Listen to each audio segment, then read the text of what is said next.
Hey, what's up everybody? Welcome to another edition of Wade Watches. This is just yet another quick out of theater reaction. Just got out of Boogeyman, as you can see. Saw it with my another good friend of mine who's behind the camera right now. Thanks so much for filming, I appreciate you. And going into this one, I really had no expectations whatsoever. I hate to have like any sort of negative mindset when going into a movie, but this has been something like the concept of the boogeyman and a monster that scares kids when they're alone in the dark or comes for bad kids has just been done to death. Obviously the boogeyman is not like a fresh concept. We've seen it before in dozens of different variations, but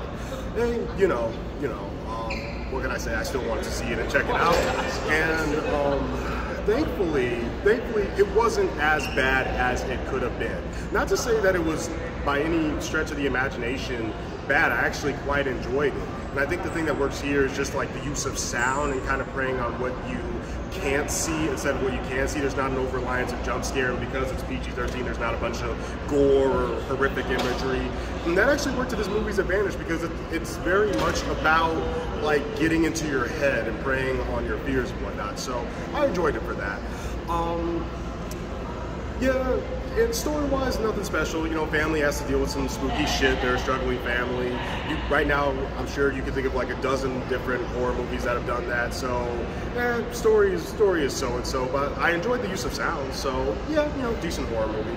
So now that I've gotten my out-of-theater reaction out of the way, I had to add this in here because this was one of the worst theater experiences I've had in a while. We were in a theater with what I assume were a handful of teenagers, and they would not shut the fuck up.